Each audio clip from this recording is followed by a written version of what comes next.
This is the Detroit Sports Podcast Network.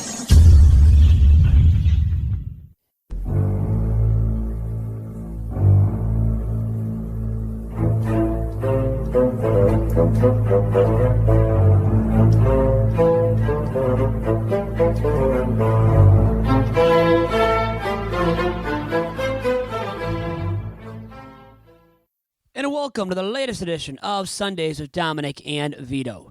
I am your host, Vito Geronimo Churco, alongside nobody, as Dominic, mi hermano, Dominic Churco, is not here for a 21st straight week, I believe it is now, actually, as this is episode number 31 of the podcast. So I have gotten used to, grown accustomed to, being without my brother for these episodes of Sundays with Dominic and Vito. Really, it's the longest running joke in America that is not known by anybody but yours truly, pretty much. Anyways, with all that being said, I will be riding solo for the duration of this week's edition of Sundays with Dominic and Vito as well. As I don't have a guest, had three terrific guests last week on episode 30 of the pod.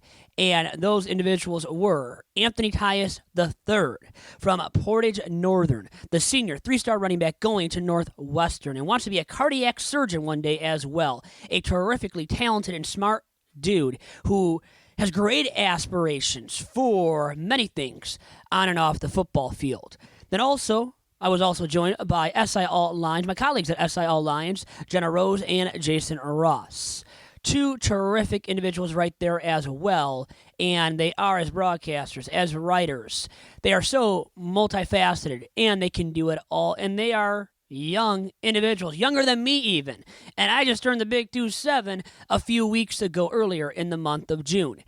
But anyways, I digress as I want to get to a few big topics on this week's episode of the pod. And those two topics are about Anthony Fauci, what he came out and said regarding the NFL implementing a bubble for the players to be able to stay safe and healthy for the duration of an NFL season, if one is even to happen this fall. And the other topic I want to dive into as a huge baseball fan, as you guys all know, and, usually host Tigers Talk at this time because the season's going on. MLB is not in season right now and has been dragging its feet. So we'll get to that as well about what's the latest with MLB on the negotiation front when it comes to trying to have a season in 2020 despite the coronavirus pandemic. Back to Fauci now. The Fauci, and a man that has a lot of knowledge, right? He's a leading infectious disease expert in the country today, and he has been studying the virus since day one, tracking the coronavirus and everything to do with it. So he knows what's been going on with it and how severe it has been in the past, how severe it has become like the back of his hand.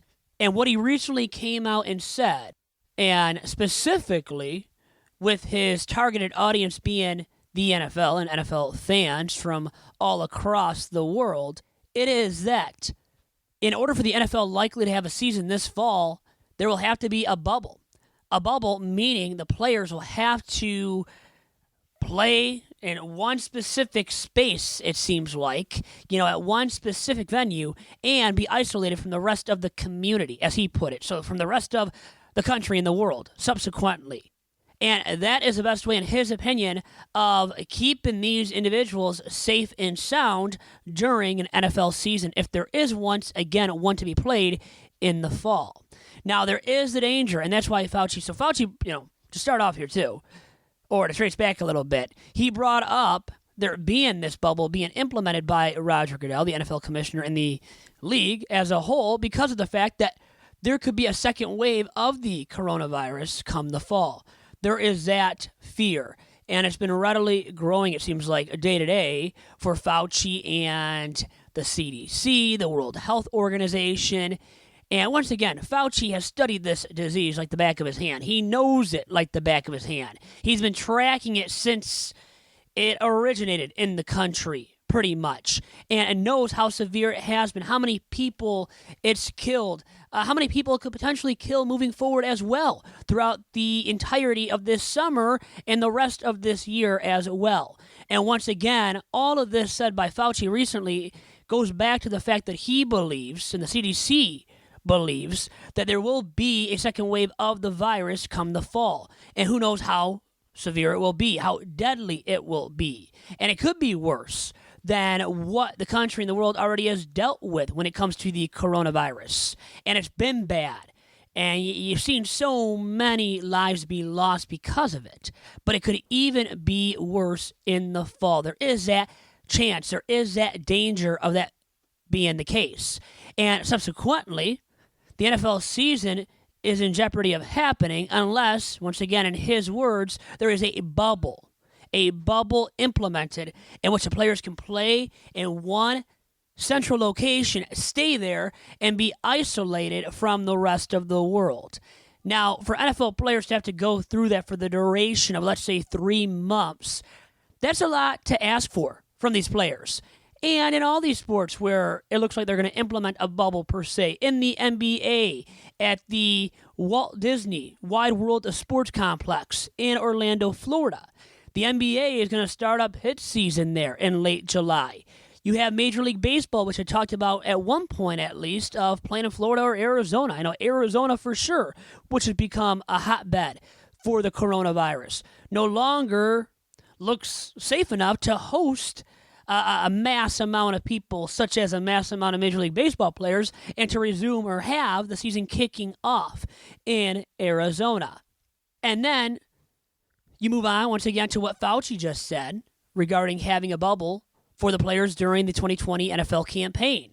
And it's for the same reason for why they're going to institute one with the NBA in Orlando, where it's not the safest right now as well. Governor Ron DeSantis there in Florida, well, they really haven't kept the greatest measures and safety protocols in place to keep people safe and in a good position with the coronavirus being ongoing and striking so many lives and people's families. And Florida has a huge issue right now on its hands as one of the hotspots, biggest hotspots right now in the country for the virus. You see all these new cases popping up on a daily basis right now all throughout Florida. And that's why it's a dangerous predicament the NBA could be entering in by hosting its season, and it will be resuming it and hosting the remainder of it, including the playoffs in Orlando, Florida, once again at the Walt Disney Wide World of Sports Complex. So we'll see if that's even feasible any longer, and if it does end up coming to fruition when the NBA does plan on resuming its season in late July. And I give credit to NBA Commissioner Adam Silver, what he has done to try to get this season finished. But as much planning as there has been and great ideas have been implemented, put together by the NBA Commissioner in the league, you never know what's going to truly happen because of the virus and how it changes in magnitude seemingly day to day. So we'll see what ends up happening once again with the NBA. Now, back to the NFL really quick. I think right now, fellas and ladies out there that care about the NFL, I think for a season to happen, I think that Fauci is right. And because he's the leading infectious disease expert in the country, so I'm going to trust his opinion. I'm going to trust in the science and trust the Fauci. Trust the Fauci, baby. Hashtag trust the Fauci. He studies this disease. He's a scientist, the leading, once again, infectious disease expert in the country right now. He knows the virus. He knows how it's been spreading day to day in every single state throughout the country and how severe it is and how many people it's killed and how many people it could kill moving forward into the fall when the NFL is going to start its season up. He knows much more than you and I, who are not scientists. We don't study the disease. Now, we can track the numbers too, look them up and see how many people this disease has been affecting. And so we can see the new cases that pop up day to day and how many new people the virus has infected. But we don't know the ins and outs of the diseases or this disease. You know who does? It is the scientists, such as Anthony Fauci. So let's trust in the Fauci. And I just love saying that, by the way, everybody. And trust in the science. Trust in the facts that are out there and the people that have studied the virus, that know what they are talking about, not the people on Twitter that are sprouting up and spewing BS about the virus and giving their opinions. Yes, opinions, not fact. No, it's not fact-based evidence. It's their opinions. So why are we going to listen to them when they have no knowledge, no acumen on the subject? And that's why I'm not going to listen to those individuals. I'm going to shut them out, tune them out. You can mute these people, by the way, on Twitter. You can unfollow these individuals on Facebook and go ahead.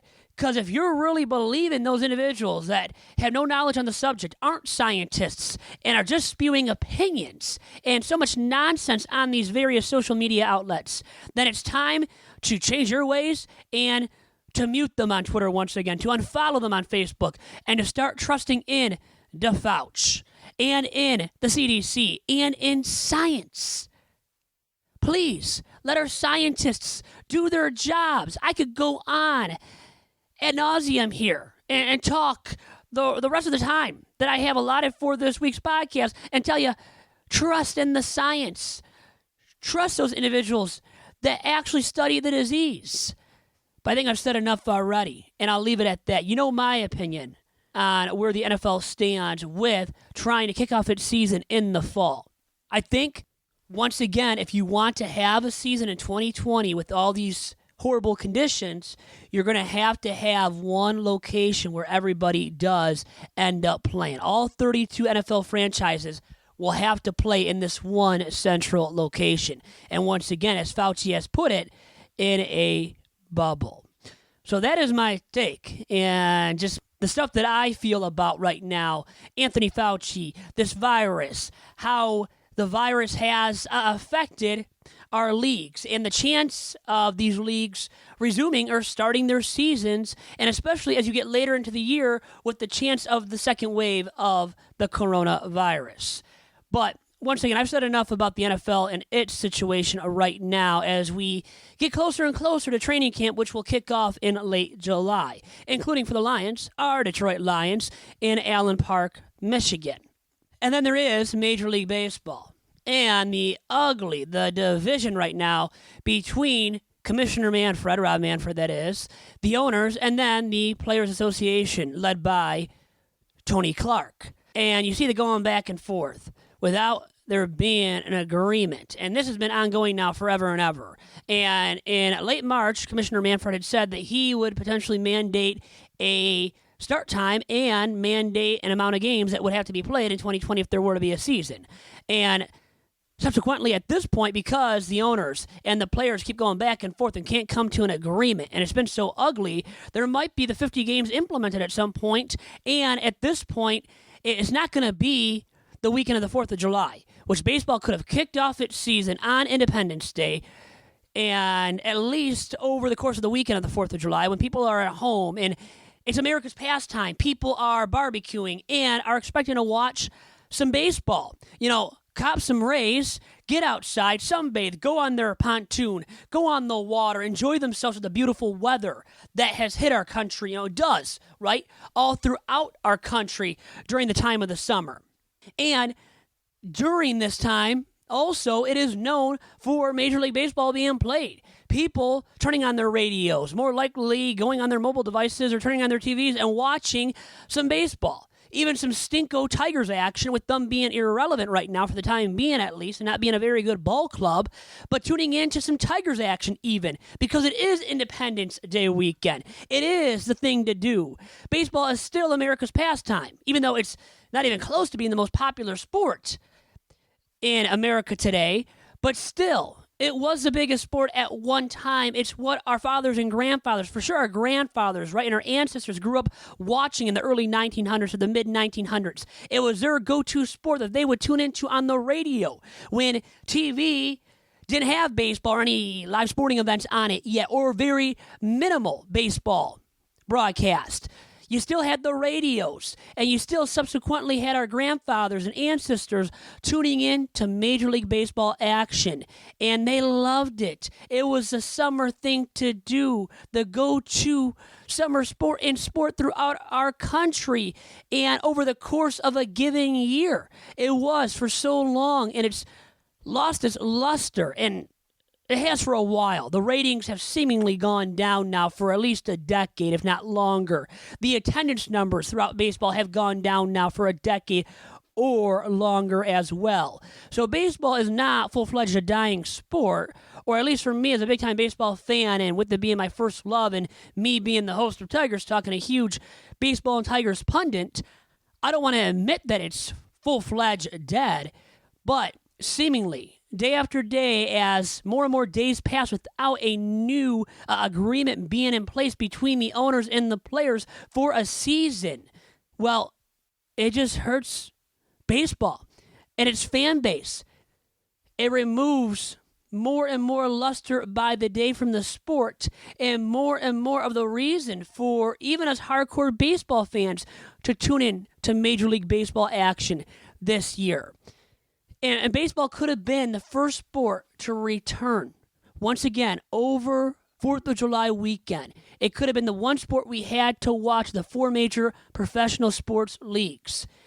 Could have gotten some extra buzz because of that, some increased ratings in a time, once again, when baseball is not one of the highest rated sports out there. It's been surpassed by the UFC, which is going on right now, and it's not one of the 4 major pro sports leagues out there. But still, other leagues, other sports have surpassed now Major League Baseball, at the very least in popularity, and in popularity among the youth, among those who are younger than me, my generation, and younger right now. And these individuals, these kids growing up today, don't even get into baseball. And first and foremost, they don't even play the sports as youngsters. They end up playing something else or going into esports nowadays, stuff that's not even related to sports. So you have less and less hardcore sports fans as it is, but especially hardcore baseball fans. There aren't a lot of them nowadays among the youth. And they're not getting into the sport at an early age, such as when Dominic and I did, and we started playing the game and first came to love the game. And we had the upbringing as well that built in with our dad, who played the game and loved the game, and that's his first love, his favorite sport as well. So if baseball comes back, we'll still tune into the Tigers, even if they do end up stinking, as I predict and many out there do predict. But once again, these youth nowadays, it's far from their first love, baseball. It's a dying sport among the youth, with not much else out there for competition, not much else out there to watch during this coronavirus pandemic. Baseball could have beaten the 3 other pro sports leagues to the punch and started its league before any of the other ones returned, or actually started up their respective seasons, such as the NFL with the fall. So you still got time to wait with the behemoth that is the NFL and the ratings king that is the NFL, because that is the biggest sport now in America today. But you've got time until training camp even happens at this point, which will kick off in late July. So baseball, once again, by starting in early July, could have beaten all those other professional sports leagues to the punch and gotten some extra buzz, some extra juice, and an increase in ratings. And once again, in a sport where they're dying for ratings, and especially among the youth, they're losing these kids to other sports, to other activities. And they really couldn't afford to have a delay this year. And they can't afford to not play this season, despite the coronavirus and its just restrictions and how hard it will be to kick off a season this year with the pandemic being ongoing and the virus potentially getting worse as the year goes on into the fall, when there is that chance once again of the second wave of the virus. But baseball could have once again had the great shot to start its season before everybody else and in a bubble, maybe at one site. And earlier in the summer, the summer just kicked off officially with the summer solstice on June 20th. So early in May, let's say, you could have started the season and maybe could have played in Arizona, in Florida, in spring training sites, and just had those 2 sites for all 30 baseball clubs to play in. And then maybe as the season did progress, you could have ended up playing in your own home ballpark, such as for the Tigers at Comerica Park. That could have been a feasible option. Now it looks like Arizona is out of the picture. It's a hot spot now for the virus. Florida is worse even. So 2 bad hot spots right now for the coronavirus, and you don't want to start up your season in those spots right now for all 30 Major League Baseball clubs. Now Michigan is actually much better than Florida and Arizona. So the Tigers, if a season is to happen, you would have to believe the Tigers will start off their year at Comerica Park. And now, once again, because baseball is so behind the eight ball and the owners and players can't come to an agreement, you know what? You're not going to have games until late July at this point, more than likely. And then you get into the fall with your season, with the postseason, and you don't want to go too deep into the fall because of the virus and what it could do, halting the playoffs, eliminating the playoffs from even happening, potentially. And then you don't even get a World Series champion. And how disappointing would that be? It would be extremely disappointing for all of Major League Baseball and its fan base. So many individuals and the players as well would be up in arms regarding such a predicament. But it's a possibility at this point that you end up playing in the fall, and then if the virus is out there and looming large, where you have to halt the playoffs, and you might not even get to finish the postseason in 2020. And thus, you don't even have a champion to crown in the fall for Major League Baseball. How disappointing would that be when you could have started the season once again earlier, at least by the weekend of the 4th of July, and then subsequently could have just had more time to play out half a season. And the players want 70. The owners won't agree to it because of money. They want to play only 60, and they thought they had an agreement recently, such as a week ago with Tony Clark in the Players Association. But Clark and Manfred didn't formally actually knock out an agreement. It was only another proposal. And there's been so many counter proposals, and it seems like stuff is changing by the week because of these multiple proposals and then counter proposals. So we haven't had an agreement up to this point, and they had the chance to knock this out way long ago. They've had all this time with the coronavirus being ongoing to work on an agreement to get a starting date in place. But now it is past Father's Day. We are in late June without an agreement, without a resolution and a start date for the 2020 campaign. And that looms largely on Rob Manfred, the commissioner of Major League Baseball. And now the onus is on him, the owners and the players, to come to the table to knock out an agreement and to get a season played.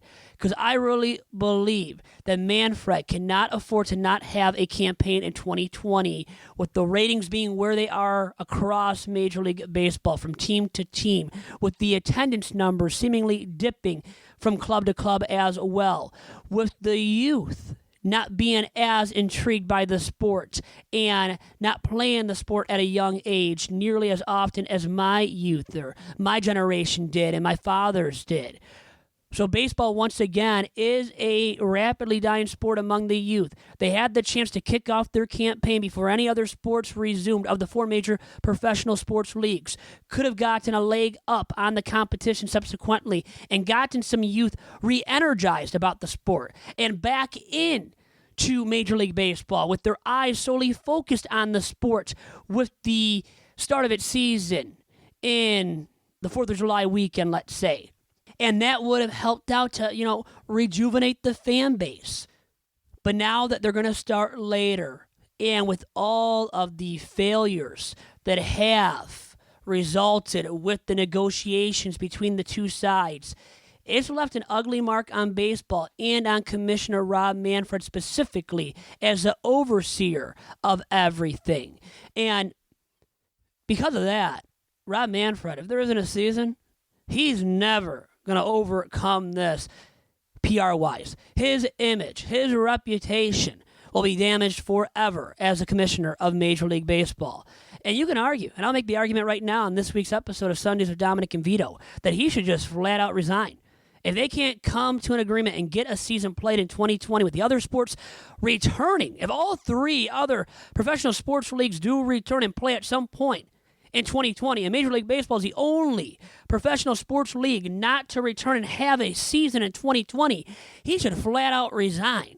And no doubt in my mind that should be the case, especially when you consider also that he's already been dragged through the mud and because of how horribly he handled the Astros sign-stealing scandal and not coming down harshly enough with the repercussions for the Astros for cheating their way through the World Series. And then with the Red Sox and Alex Cora, and Cora eventually lost his job. But these guys got year-long bans, and that was it, and lost some money as franchises. And they didn't get much, though. It wasn't that severe, these punishments for these franchises that cheated their way through postseasons. And when you look it up, multiple postseasons, too, for the Houston Astros, cheating their way as well to one World Series championship, it looked like, based on the findings. And Rob Manfred didn't do a lot of good with his punishment for the Astros, for the Red Sox then, as Alex Cora moved on to being town and became the manager of the Boston Red Sox. So the egg is definitely in his face. He's wearing it all over his face from that. Plus, if there's no season to be played in 2020 and because of the lack of negotiations on his part and the owners, because it is on them and the owners largely for just being so petty about money and not being willing to give in a little bit to give the players a bit more money that they can earn in 2020 because realistically they're cheap. And they're not fans of Major League Baseball or of the sport of baseball. They could care less about baseball and their teams winning. They care solely, a lot of these, right? At least the majority of these 30 Major League Baseball clubs owners care solely about their bottom line, making the almighty dollar bill. And they want to make sure they win out in negotiations against the players and get more money ultimately than the players can ever imagine. And they don't want to give in. They don't want to concede to the players at all and give them even a few more $1 million when, $1 million, $2 million to them is like what? $1 or $2? It's diddly squat. It truly is diddly squat for these multi-billion-dollar owners and multi-billionaires that don't really care about the sport once again. And they're doing this to the players who love the sport. They do this for a living. And, more than half of them don't make the big contracts. So it's not everybody in this league that's a player that's wealthy and is making millions and millions of dollars, whereas the owners, they all do. And guess what? They don't only make millions of dollars, they make billions with the B of dollars year to year and offer their franchises that they could care less about winning. They don't need to win a World Series title to make themselves happy at the end of the year. They are just in it for the money. Now, they could care less about winning at the end of the day. And that's what makes it sad as well. Not only could we not see a season, but also because of the fact that the owners don't care enough about the sport of baseball and aren't true fans of the sport. So it's almost like, to me, at this point, if you're an owner and that's the case for you, sell your team, get out of the sport. You don't belong in Major League Baseball as an owner. And it seems like more and more, as each day passes by without an agreement from the owners and players, that Rob Manfred does not belong as the commissioner of Major League Baseball. And guys, with all that being said, my diatribe about the NFL, Anthony Fauci, the coronavirus, and Major League Baseball and its failure to negotiate a deal up to this point as we almost enter July 1 is over. And I bet you guys enjoy that. I've talked long enough on this week's episode of Sundays of Dominic and Vito, without a co-host and my brother Dominic Chirko, without a guest, but I gave a lot to you. I showered you with a lot of talk once again about the NFL, its bubble implementation possibility, and how that looks like that is the safest way for the NFL to have a season, especially in the fall with the chance of a second wave of the coronavirus. In baseball, has become a laughingstock. Commissioner Manfred is wearing so much egg on his face. It looks so bad for him and his reputation as the commissioner of Major League Baseball that once again, if a season does not happen in 2020, and especially if the other three major professional sports leagues do have a season then, and baseball is the only one of the four not to have a season, Commissioner Manfred, he may as well just resign from his post as the commissioner of the sport. And one day, I'll be there in that job, right? You guys probably don't think that. But anyways, I just hope to keep being the host of this very podcast that is released every single week, courtesy of the Detroit Sports Podcast Network, which you can follow on Twitter @Detroit Podcast. Also, you can follow yours truly on Twitter @Vito Jerome. And check out all of our Lions coverage on SI All Lions. And you can also track all of it on our Twitter feed at Detroit Podcast. We tweet out all of the articles from that Twitter handle. And you can see me retweeting it and posting the articles as well at Vito Jerome. Guys, enjoy the rest of your week. And I'll talk to you next week for another edition of the podcast. Adios until then.